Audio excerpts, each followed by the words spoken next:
Good morning. I'm up here in Saddle Mountain, and we're in, as some of you probably know, Saddle Mountain has been closed all summer as part of the bootstrapping by the Park Service relative to COVID-19. And I've been given special access to come up here and count butterflies. And so I'm going to experiment today and see if I can share some stuff with you about Saddle Mountain when somebody has it all to themselves.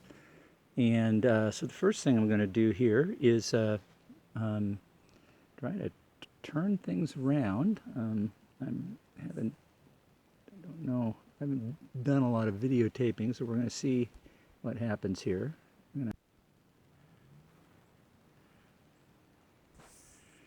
Now this is, if you know Saddle Mountain, this is at the picnic table about a mile up, and this is what stuff looks like. Going to be a little shaky, a little cinema verite for y'all, but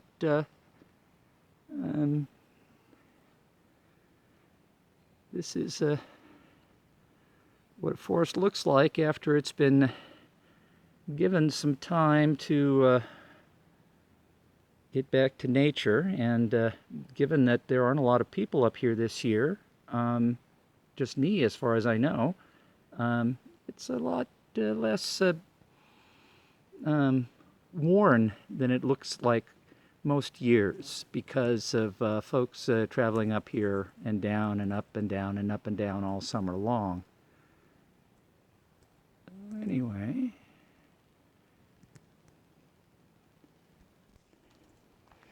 as I've said, the trail is a bit overgrown because people just aren't walking through it the way they usually do.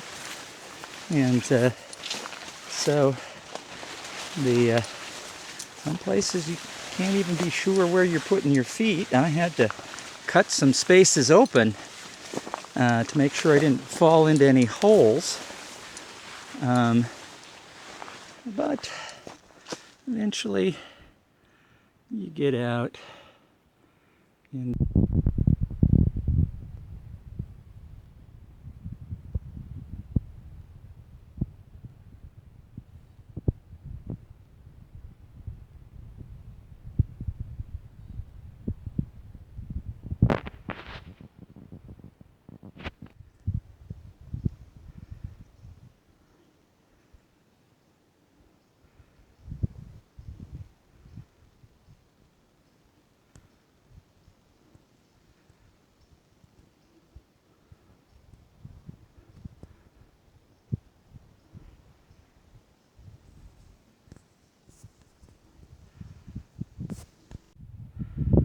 as long as we've got a nice clear day today, let's do a little panorama, starting with Humbug Mountain and panning over.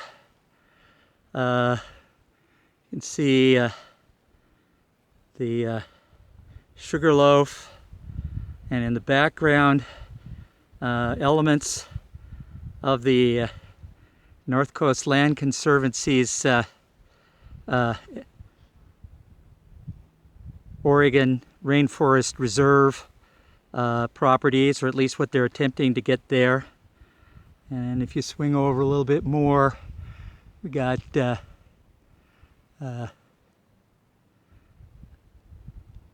Kidder Butte and some of the other high peaks in the area. One of the things to remember when you're up on Saddle Mountain is Saddle Mountain has had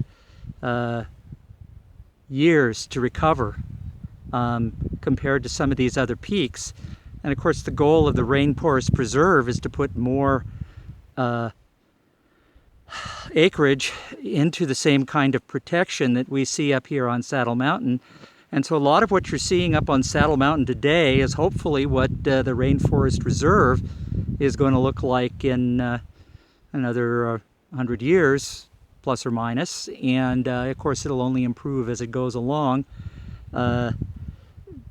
Saddle Mountain and Humbug and Sugarloaf and all of these other peaks are all part of the larger floristic province that we call the Swallowlahos floristic province. Swallowlahos is the name that the first people here called Saddle Mountain. We're not sure what the etymology of it is, but that is the first recorded name that you find among white explorers who asked what this peak was.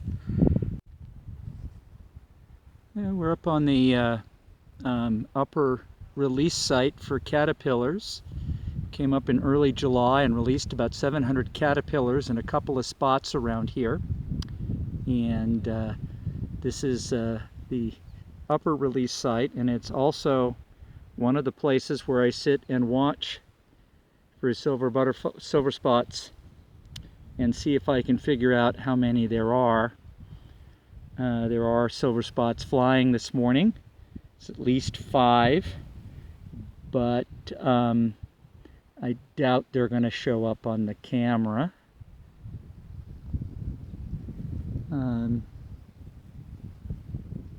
It's about 64 degrees. It's a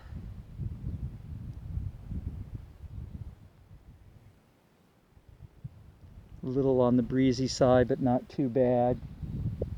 And so anyway, I'm going to eat my lunch and count butterflies for a bit here, and then I'll go up and over on the other side of that ridge up there, and I'll do the same thing, and then finally I'll come down and put in some time in what we call the lower meadow and see how many butterflies we come up with today. Okay, coming up on the middle peak right here, and if you look at that rocky ridge that runs down the sort of the middle of the picture, just below that is where the last butterfly release site is, and the last stop of the day, and then I can go home and take a... Well, I'm up here on the middle peak meadow now. It is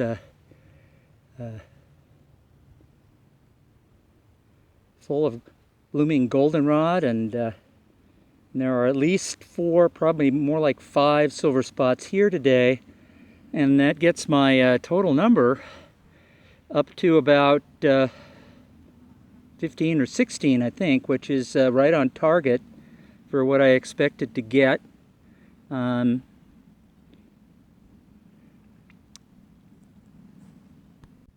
You can see the goldenrod patch in the foreground.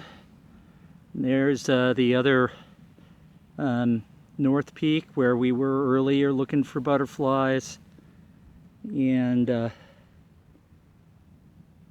this spot is a little more sheltered, a little less wind, and a little more dependable actually for seeing butterflies every day. Been lucky this year that the weather has been nice throughout the whole season in all of the different spots, and so we're doing quite well in terms of butterfly numbers compared to previous years. But this is still my favorite spot. I tend to spend more time here just sitting and thinking than some of the other spots, just because it's secluded and pretty.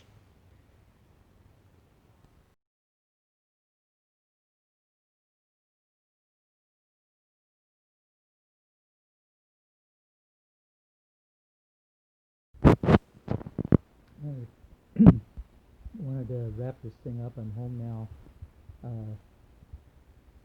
Been home for a couple hours and splicing together bits and pieces of the video, and I wanted to make sure that it wasn't too abrupt and ending to Blair Witch Project. Too creepy.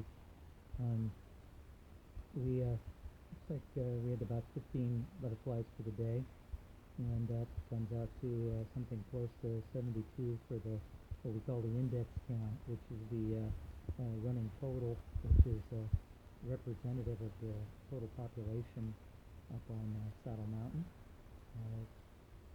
It's not a bad number, considering there were no butterflies on Saddle Mountain 3 years ago, and this is a brand new project for reintroducing the butterflies to Saddle Mountain. So I'm quite pleased with how things are turning out so far. Anyway, I hope you enjoyed the trip up to Saddle Mountain with me, and maybe we'll think of some other virtual trips we can take here over the next couple of days.